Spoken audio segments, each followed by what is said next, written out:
영국의 시인 로버트 브라우닝은 이런 이야기를 했습니다. 행복한 가정은 미리 누리는 천국이다.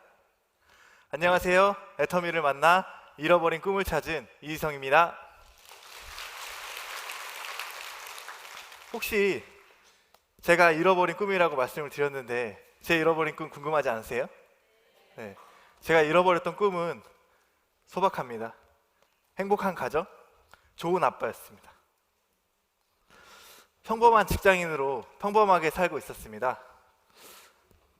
그런 삶이 저에게는 굉장히 힘든 상황이었습니다. 여기 많은 분들이 앉아 계시는데요.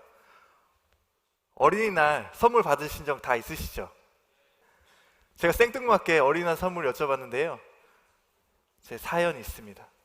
저는 어린이날에 선물 한 번도 받아본 적이 없었습니다. 저희 집이 어려워서는 아닌데요. 어떻게 보면 어려웠을 수도 있어요. 저희 아버님께서는 고등학교 선생님이셨습니다. 고등학교 선생님 자녀가 어린이날에 선물을 받지 못한다고 생각이 들지 않으실 텐데요. 저희 아버님은 학생들을 위해서만 교육자의 삶을 살아오신 분이시라서 조선시대로 치면 선비 같은 분이셨습니다. 돈 욕심이 전혀 없는 분이세요. 그래서 학생들을 위해서 많이 노력을 하셨는데요. 실질적으로 아버지가 학생들이 벼 아시죠? 벼를 쌀나무라고 부르는 걸 보고 충격을 받으셔서 아버님이 학교 정원에 직접 물을 대시고 논농사를 짓기 시작하셨습니다. 매일 아침 6시면 집을 나가셨어요. 그렇게 부지런히 학생들을 위해서 뭔가 보여주셔야 되겠다고 일을 하셨거든요. 그리고 과일나무도 심으셨어요. 과일이 자라나는 모습을 보여주고 싶다고 과일나무도 심으셨던 분이세요. 본인이 혼자 하시면 되는데 서울시 교육청에 전화를 하셨습니다. 모든 학교가 다 같이 해야 된다고요. 그것도 모자라서요. 저희 아버지가 각 학교 교무부장 선생님들께요 이메일을 다 돌리셨어요. 같이 하자고요. 돈 욕심은 없으신데요. 그런 마음은 굉장히 강하신 분이셨습니다. 반대로요, 저희 어머니는 굉장히 좀 유복하게 사셨어요. 지금 나오는 게 저희 외갓집 사진이거든요. 어머니가 이렇게 유복하게 잘하시다 보니까 항상 원하시던 삶이 있었어요. 화려한 삶이셨어요. 그거에 맞는 삶을 사시겠다고 인테리어 사업, 무대 디자인하는 인테리어 사업도 하셨고요. 이 회사 저 회사에다 투자를 많이 하셨어요. 처음에는 결과가 괜찮은 것 같았습니다. 어떻게 됐을까요? 점점 빚이 늘어갔고요. 나중에는 신용불량자가 되셨습니다. 제가 어린이날 선물을 받지 못한 이유 이제 혹시 아시겠나요? 저희 어머님의 역할이 굉장히 컸고요. 저희 아버님이 저한테 뭐라고 하셨냐면 아빠 월급으로는 이자 내기도 힘들다. 그래서 선물 사주기가 너무 힘들다. 이렇게 얘기를 하시더라고요. 경제적으로 힘들었잖아요. 그래서 어머님이랑 아버님이 항상 싸우셨어요. 그럴 때면 저랑 제 어린 여동생이랑 손을 잡고 너무나 힘들어서 많이 울었었던 것 같아요. 그러면서 제가 꿈꿨던 게 아까 말씀드린 것처럼 가정을 이루게 되면 자녀들한테 돈 걱정하지 않게 하는 좋은 아빠가 돼야 되겠다. 그 생각이 간절했었던 것 같습니다. 그래서 부자 될 도구를 찾았는데요. 도구가 보였을까요? 집도 어려우니까 부자 될 도구가 찾기 힘들더라고요. 그래서 평범하게 회사 생활을 시작을 했고요. 회사 생활을 하면서도 제 머릿속에는 온통 어떤 회사로 연봉을 올려서 이직을 할까 이 생각밖에 없었던 것 같습니다. 제가 처음 들어갔던 회사는 외국계 회사였었거든요. 그래서 연봉을 조금 받았어요.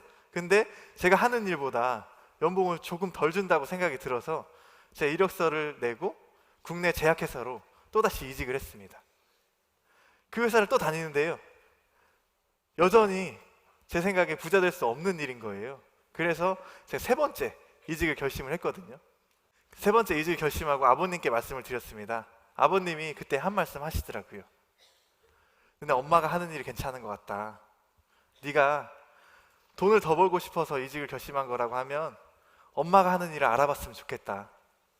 엄마가 하는 일 뭐였을까요? 맞습니다. 저희 아버님이 애터미를 권유해 주셨어요. 처음에 저는 굉장히 의아했어요. 왜냐하면 다 알고 있었거든요. 애터미 무슨 사업이죠? 저는 엄마를 신뢰를 하지 못했었기 때문에 이 다단계 사업이 더 미웠습니다. 저희 집이 힘들게 된 이유는 엄마가 욕심이 너무 많아서 평범하게 살지 못해서였기 때문이었거든요. 근데 다시 한번 다단계를 시작을 하셔가지고 또 저희 집을 너무 힘들게 하지 않을까 걱정을 굉장히 많이 했었어요. 그런데 저희 아버지는 제가 평상시 굉장히 신뢰를 많이 했던 분이세요. 아까 보셨죠? 저희 아버지 굉장히 정직하시고 네, 올바르신 분이시거든요. 그런 분이 저한테 애터미를 알아보라고 하시는 거예요. 그래서 저는 의심하지 않고 사업 설명에 앉았습니다. 사업 설명을 통해서 들어보는데요, 제 기존에 가지고 있던 다단계에 대한 선입견이 좀 많이 완화되는 느낌이 들더라고요. 왜냐하면 애터미에는 기존 회사에는 있지만 남들에게 피해주는 그러한 요인들이 거의 없었습니다. 그래서 제가 꾸준하게 몇 번 더 알아봤었거든요. 그때는 애터미 클래스가 없었어요. 이렇게 많은 세미나장에 가면요, 저 같은 젊은 사람이 보이면 좀 이상하게 쳐다보던 때였었거든요. 네. 그렇게 애터미 회사를 알아보는데요, 하루는 회장님이 주관하는 세미나에 앉게 됐어요. 제가 뭔가를 선택을 해야 되니까 많이 들어봐야 되잖아요. 회장님 세미나를 앉게 됐는데요, 회장님이 한 말씀 하시더라고요. 제가 회사를 다닐 때 마케터 겸 영업사원으로 일을 했었거든요. 근데 회사를 다니면서 제일 힘들었던 일이 이거였어요. 저희 회사 제품이 좋은데요, 경기가 어려워지다 보니까 수가가 떨어져가지고 좋은 제품인 건 알지만 비싸서 못 써주겠다는 거예요. 그때마다 제가 들었던 생각이, 우리 회사 제품 같은 걸 싸게 팔면 내 일이 정말 줄어들 텐데. 제가 회사 생활할 때 그렇게 느꼈었거든요. 근데 회장님이 그 얘기를 해주시는 거예요.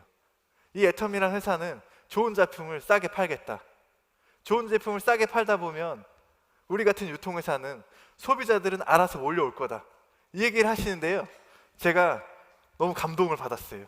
왜냐하면 평상시 제가 꿈꾸던 이야기였었거든요. 그런 회사가 있으면 이직하고 싶다고 생각했던 사람이었기 때문이에요. 근데 회장님께서는 여기다 추가로 한 말씀을 더 해주셨어요.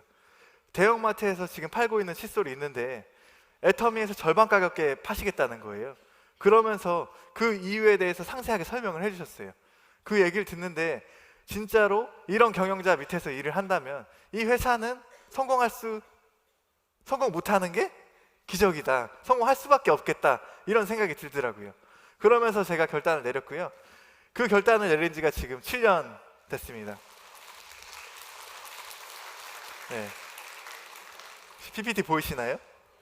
4년째, 5년째 제 수입이거든요. 부러우신가요? 제가 이 애터미를 선택했던 건 단 한 가지 이유였습니다.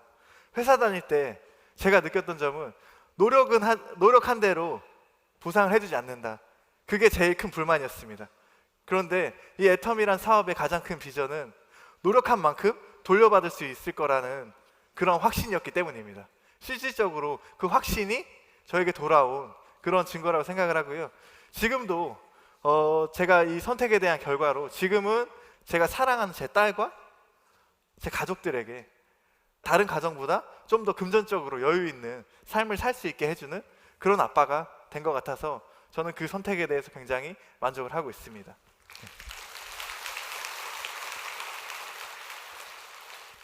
중국 속담인데요, 나무 심기 가장 좋은 때는 20년 전이라고 합니다. 그럼 두 번째로 좋은 때는 언제일까요? 네, 바로 오늘이라고 합니다. 그런데 제가 다시 돌이켜보면, 제가 만약에 이 애터미란 사업을 두려움 때문에 선택하지 않았다고 하면 지금의 행복한 가정이란 결과는 돌아오지 않을 거라고 생각을 합니다. 이 자리에 시간 내서 찾아오신 만큼 이런 애터미란 회사에 대해서 잘 알아보시고 성공의 씨앗을 가져가셔서 행복한 가정이란 큰 나무를 키우실 수 있는 분들이 되셨으면 좋겠습니다. 이상 마치겠습니다. 감사합니다.